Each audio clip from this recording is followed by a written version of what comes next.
Bonjour monsieur, donc je suis chrétien. Est-ce que vous êtes chrétien? Oui, Oui, vous êtes chrétien? oui. Super, donc nous ce qu'on vient faire c'est qu'on explique aux gens, donc après la mort, vous savez, on va tous mourir un jour. Après la mort, la Bible nous dit qu'il y a un paradis et il y a un enfer. Est-ce que vous avez déjà entendu ces termes paradis et enfer? Oui, j'ai fait un peu de catéchisme. D'accord, très bien. Ouais. Et est-ce que vous savez comment vous pouvez être sûr d'aller au paradis? Est-ce qu'on vous a déjà expliqué? Faut être une bonne personne, c'est Faut être ça? une bonne personne. Faut faire des bonnes choses. D'accord. Donc Dieu nous dit quelque chose de vraiment différent. Est-ce que je peux vous montrer comment vous pouvez être sûr d'y aller avec des versets de la Bible? Bah Vous oui. avez quelques minutes? Oui. Super. Pour commencer, on va aller dans Romains. La Bible nous dit ici, car tous ont péché et n'atteignent pas à la gloire de Dieu. Donc, est-ce que vous savez ce que c'est que le péché? C'est quand on fait des bêtises. Voilà, par exemple, mentir, voler, tout ça, ce sont des péchés. Est-ce que vous pensez que tous les hommes ont déjà péché? Ah oui, Oui, personne n'est parfait, hein. exactement. Il n'y a que Dieu qui est parfait. Et la Bible nous montre bien, car tous ont péché. Donc, nous sommes tous pécheurs. Et il est dit ici, n'atteignent pas à la gloire de Dieu. Ça veut dire quoi? Ça veut dire qu'on ne peut pas atteindre la gloire de Dieu parce que Dieu est parfait. Ce qui nous montre qu'on ne peut pas aller au paradis par nos bonnes actions. Je sais que c'est ce que vous avez dit au début, mais c'est impossible parce que Dieu, son standard est parfait et nous ne pouvons pas atteindre sa gloire. D'accord? Ah oui. Donc je vais vous montrer après comment vous pouvez aller au paradis justement. Ensuite, il faut savoir que la Bible nous dit car le salaire du péché est la mort. Donc la conséquence de notre péché, c'est le fait qu'on va mourir un jour. Vous savez, on va tous mourir un jour. Ben, c'est parce qu'on est pécheur. Mais après la mort, la vie ne s'arrête pas là, parce que nous avons un esprit et une âme.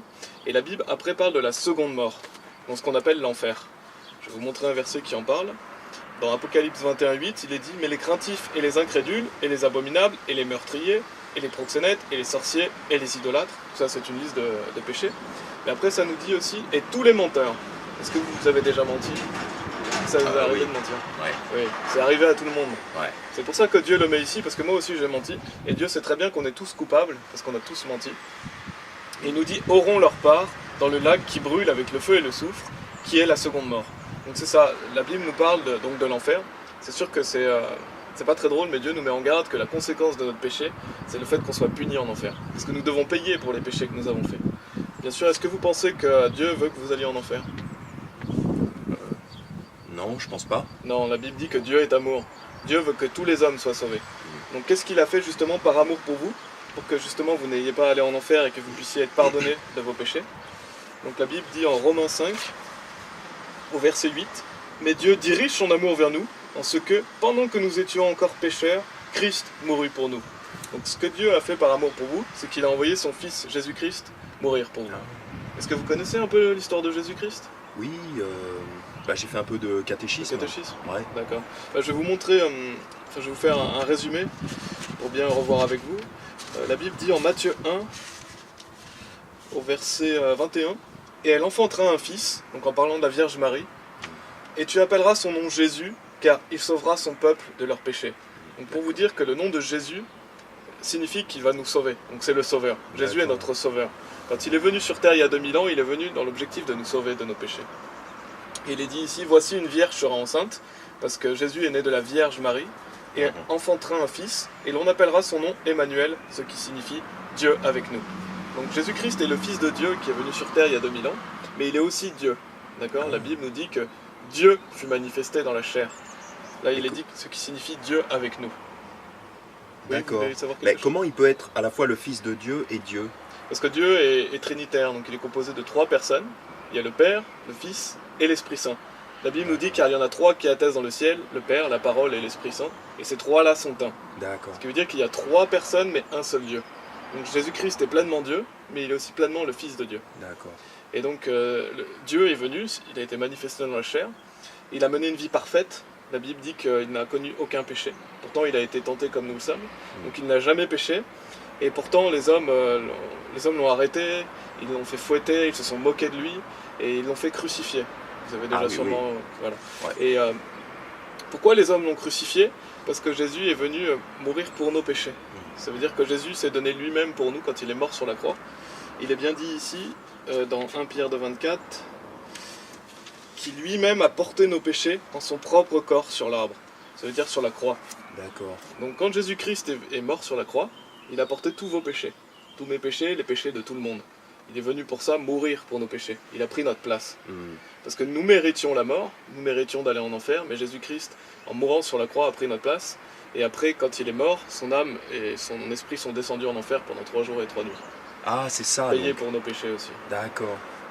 Et D'accord. pour vous montrer un autre verset sur le fait que Jésus-Christ est mort pour tout le monde, il est dit ici, et il est la propitiation pour nos péchés, et non seulement pour les nôtres, aussi pour les péchés du monde entier. Vous voyez, Jésus-Christ est venu mourir pour tout le monde. Il est mort pour les péchés du monde entier. Et donc il a fait ça par amour pour nous. Il a fait ça pour qu'on puisse justement être pardonné et justifié devant Dieu le Père, devant Dieu. Et après, donc, comme je vous ai dit, il est mort, il a été enseveli, son âme est descendue 3 jours et 3 nuits en enfer. Et est-ce que vous savez ce qui est arrivé le 3e jour après? Il est monté au ciel. Oui, et avant ça? Il est revenu. Oui. Il est ressuscité. Ah, Donc ça veut ah dire oui, qu'il oui, est, oui, d'accord. il est revenu à la vie. Oui. Donc Jésus-Christ est mort, mais après il est ressuscité. Et la Bible nous le montre en Romains 8, 34 notamment, qui nous dit qui est celui qui condamne? C'est Christ qui mourut. Donc vous voyez bien qu'il a été mort. Oui, plutôt, qui est ressuscité. Ça veut dire qu'il est revenu à la vie. Il n'est pas seulement mort, mais il est revenu à la vie, qui est même à la main droite de Dieu, qui aussi fait intercession pour nous. Donc Dieu est vivant. Nous ne croyons pas dans un Dieu mort, nous croyons dans un Dieu vivant. Donc Jésus-Christ a été ressuscité. Et après, il est monté au ciel, 40 jours après, comme vous avez dit, après il est monté au ciel. Et il est à la main droite de Dieu, et il fait intercession pour nous, parce que c'est notre avocat, il veut nous sauver. Intercession, ça veut dire quoi? Ça veut dire que c'est notre avocat, justement. D'accord. Il veut nous sauver, il veut justement faire intercession avec Dieu le Père pour nous. Il veut interagir pour nous. Okay. Et voilà, Jésus-Christ a fait ça pour tout le monde, il est mort pour les péchés de tout le monde, il a été enseveli, il est ressuscité des morts. Maintenant, est-ce que vous pensez que tout le monde va aller automatiquement au ciel? Non, je pense pas. Non, vous avez raison. Parce qu'il y a quelque chose que vous devez faire justement pour aller au paradis. Et la Bible répond à cette question. Il est dit ici dans les Actes. Et il les amena dehors et dit, messieurs, que dois-je faire pour être sauvé? Donc qu'est-ce que vous devez faire vous personnellement pour être sauvé? Comment vous pouvez aller au paradis? Comment vous pouvez être pardonné de vos péchés? Et la Bible répond ici en disant, et ils dirent, crois au Seigneur Jésus-Christ et tu seras sauvé et ta maison. Donc qu'est-ce qu'il est dit de faire ici pour aller au paradis, selon ce verset? Il est dit ici, faut croire. voilà, il est dit de croire. Faut croire en Dieu. Croire au Seigneur Jésus-Christ. Donc il faut croire en Jésus-Christ pour être pardonné de ses péchés. Ah oui, d'accord, oui. Et est-ce qu'il est dit ici d'être une bonne personne pour aller au paradis? Est-ce que vous voyez écrit, soyez une bonne personne et vous serez sauvé? Non. Non. C'est dit qu'il faut juste croire. Voilà.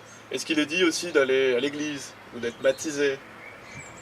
Non, mais moi, on m'a toujours dit qu'il fallait aller à l'église, qu'il fallait être baptisé. Ça, c'est une très bonne chose à faire. Mais c'est pas ça qui vous permet d'aller au paradis. La Bible dit que c'est le fait de croire qui vous permet d'aller au paradis. Ce ne sont pas les bonnes actions. Pas les œuvres, mais la foi qui vous sauve. Je vais vous montrer un verset après. Et c'est pas dit non plus de changer de vie. Vous n'avez pas à changer de vie pour être sauvé. Vous avez simplement à croire en le Seigneur Jésus-Christ. Et croire, ça veut dire avoir confiance en lui. Ça veut dire que vous avez confiance que ce qu'il a fait pour vous, c'est suffisant pour aller au paradis. D'accord. Et c'est ça qu'il attend de vous, que vous mettiez votre confiance en lui. Et pour vous montrer un verset qui montre bien que c'est pas par les œuvres, mais que par la foi, la Bible nous dit dans Éphésiens, car par grâce vous êtes sauvés, donc c'est la grâce de Dieu qui vous sauve, par le moyen de la foi c'est-à-dire croire, c'est-à-dire mettre votre confiance en Jésus-Christ, et cela pas de vous-même, c'est le don de Dieu, donc c'est un cadeau que Dieu veut vous faire, non des œuvres, afin qu'aucun homme ne se vante. Donc pourquoi ce n'est pas par les œuvres?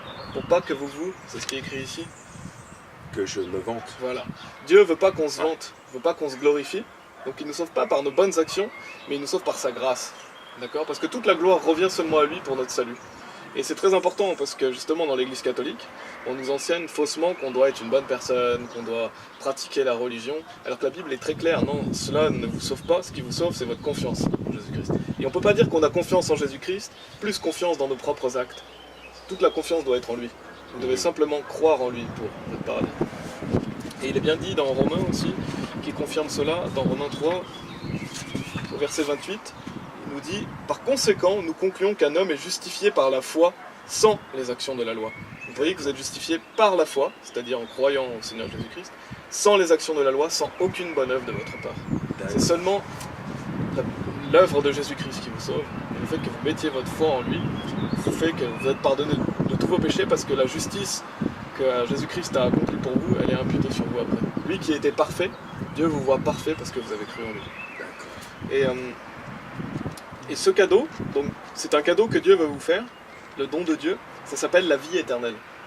Et je vous donne un exemple, mais si je vous donne cette Bible, que je vous dis qu'elle est gratuite, est-ce que vous payez pour recevoir un cadeau gratuit? Est-ce que vous devez payer pour un cadeau gratuit? Ah non. Non, exactement. Et Dieu nous dit que ce cadeau donc s'appelle la vie éternelle, et il nous dit afin que quiconque croit en lui ne périsse pas, mais ait la vie éternelle. Donc ce que vous dit la Bible ici, c'est que si vous croyez en Jésus-Christ, vous ne périssez pas. À votre avis, où est-ce que vous n'irez pas après votre mort si vous ne périssez pas? Ne pas périr, c'est ne pas aller où à votre avis? En enfer? Voilà, exactement. Mais et la vie éternelle, si vous avez la vie éternelle, où est-ce que vous allez après votre mort? Au paradis. Exactement. Donc ce que nous dit la Bible, c'est que si vous croyez en Jésus-Christ, vous ne pouvez plus aller en enfer, vous êtes pardonné de vos péchés, et vous irez au paradis, parce que vous avez la vie éternelle. Et éternel, vous savez ce que ça veut dire éternel? Ça veut dire pour toujours. Pour toujours, exactement. Donc si Dieu vous donne un cadeau pour toujours, il est éternel, d'accord? Il ne peut pas s'arrêter, et je veux dire, c'est pas un cadeau temporaire que Dieu vous fait, c'est éternel. Ce que je veux dire par là, c'est qu'une fois que vous avez reçu cette grâce, vous êtes sauvé pour toujours, d'accord? Parce que Dieu vous l'a donné pour toujours. Et il nous dit bien ici dans Jean 3,16, qui est le plus célèbre verset de la Bible, qui appuie encore ça, qui nous dit « Car Dieu aima tant le monde qu'il donna son seul Fils engendré, afin que quiconque croit en lui ne périsse, mais ait la vie sempiternelle. » Donc la vie éternelle. Pour vous remontrer encore une fois que c'est le fait de croire, et quand vous croyez, vous ne pouvez plus aller en enfer, vous avez la vie éternelle. Et Dieu n'est pas un menteur. S'il vous dit qu'il vous donne la vie éternelle, ce n'est pas une vie temporaire, c'est une vie pour toujours.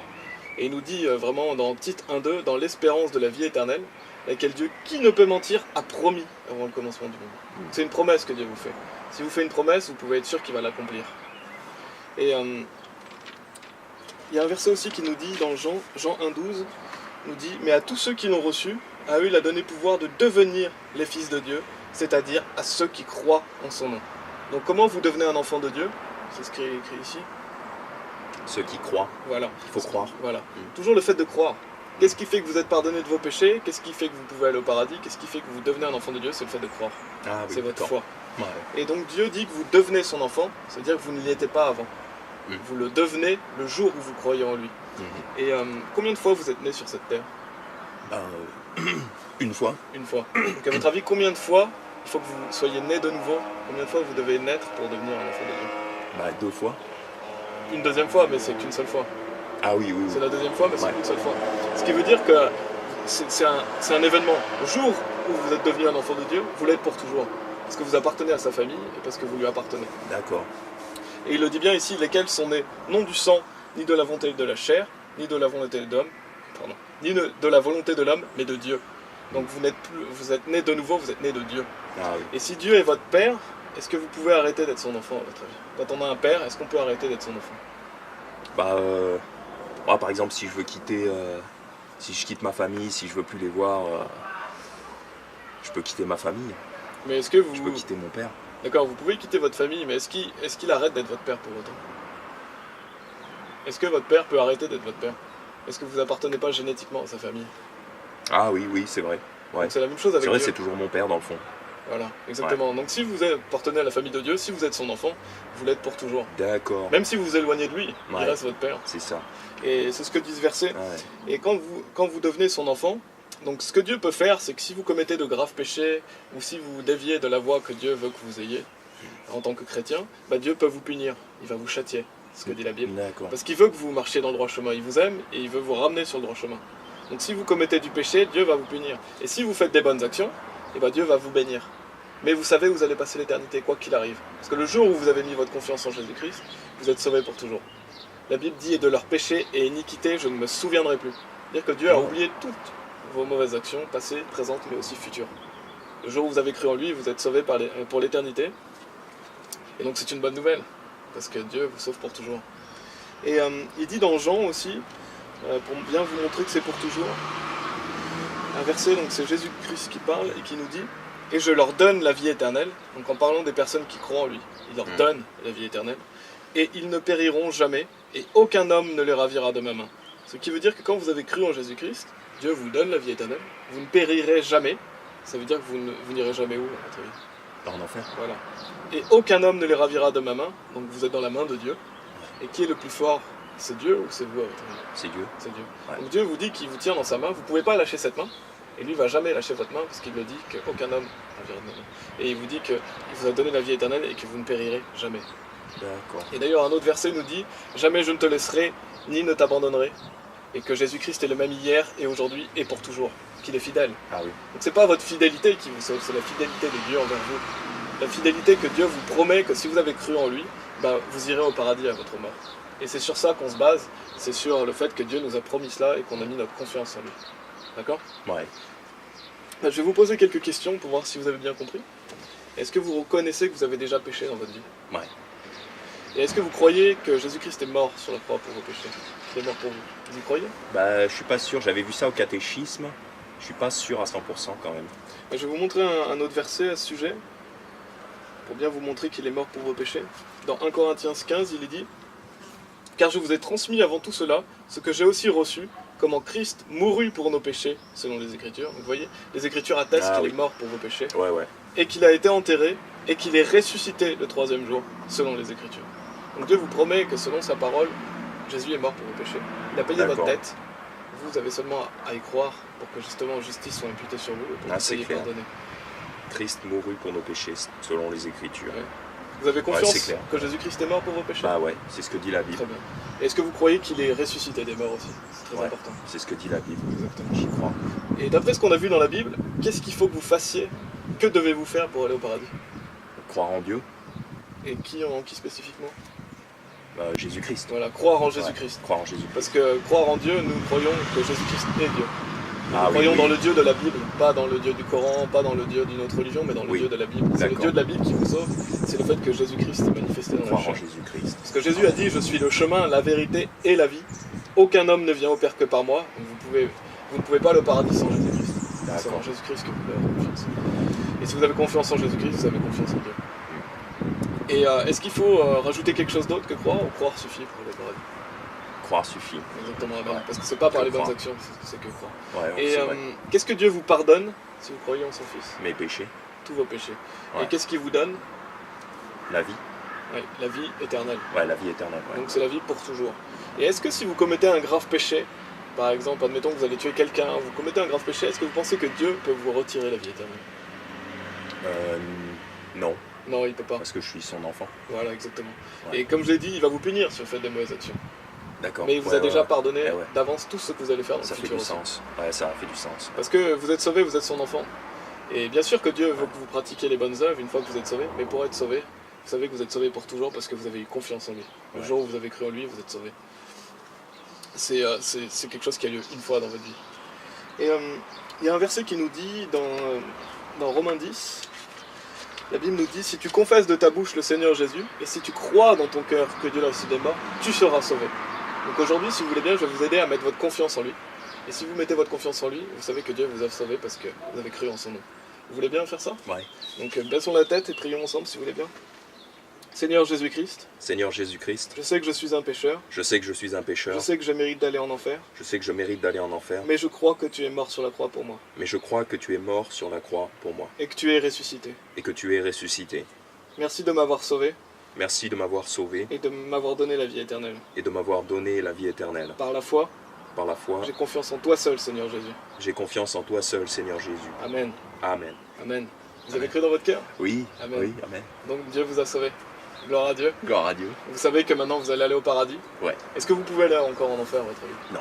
Non, exactement, parce que Dieu est fidèle et que Dieu vous garde. Et donc là, vous êtes sûr d'aller au paradis. Maintenant, ce qu'on invite les gens à faire, c'est qu'une fois qu'ils sont sauvés, ce qui est important, c'est que vous puissiez trouver une bonne église, que vous puissiez vous réunir avec d'autres chrétiens. Et Dieu nous dit aussi que la prochaine étape à faire, c'est aussi de se faire baptiser. Je ne sais pas si vous avez peut-être été baptisé chez les J'ai catholiques. déjà été baptisé, oui, quand Voilà. j'étais enfant. Mais est-ce que vous aviez cru à cet évangile comme vous avez cru aujourd'hui ? Ben, je croyais déjà en Jésus. Et est-ce que vous aviez mis toute votre confiance en lui pour aller au paradis ? Parce qu'au début, vous m'aviez dit que c'était les bonnes œuvres qui permettaient d'aller au paradis. Ah oui. Donc vous avez changé par rapport au début.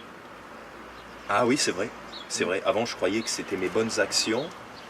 Oui, vous avez raison, j'ai changé. Exactement, donc là vous êtes passé Avant, je justement, croyais que c'était mes bonnes actions. Maintenant, j'ai confiance en Jésus. Ouais. et c'est votre confiance en Jésus-Christ maintenant qui vous permet justement de mener une vie de chrétien. Parce que maintenant que vous êtes né de nouveau, Dieu veut que vous puissiez avoir une vie nouvelle. Enfin, vous êtes une nouvelle créature. Il veut que vous puissiez marcher avec lui, donc le baptême est très important. Ça n'a rien à voir avec votre salut, vous pouvez passer toute votre vie à ne jamais être baptisé, vous allez aller au paradis. Mais le fait de se faire baptiser montre que vous avez envie de suivre Jésus-Christ et de vivre pour lui. Et le baptême se fait par immersion. Donc vous avez peut-être mis des petites gouttes d'eau sur le fond, oui, mais c'est ça n'a vrai. aucune valeur. Ouais. Parce que Dieu nous d'accord. dit qu'on doit être baptisé par immersion. D'accord. Donc je vous invite vraiment à vous faire baptiser, à aller à l'église et de lire la Bible aussi, parce que c'est en lisant la Bible que vous allez grandir dans la parole. vous invite vraiment à faire ça, et puis au plaisir de vous revoir. Merci, Soyez bénis. merci. Je serai dimanche à l'église. Amen.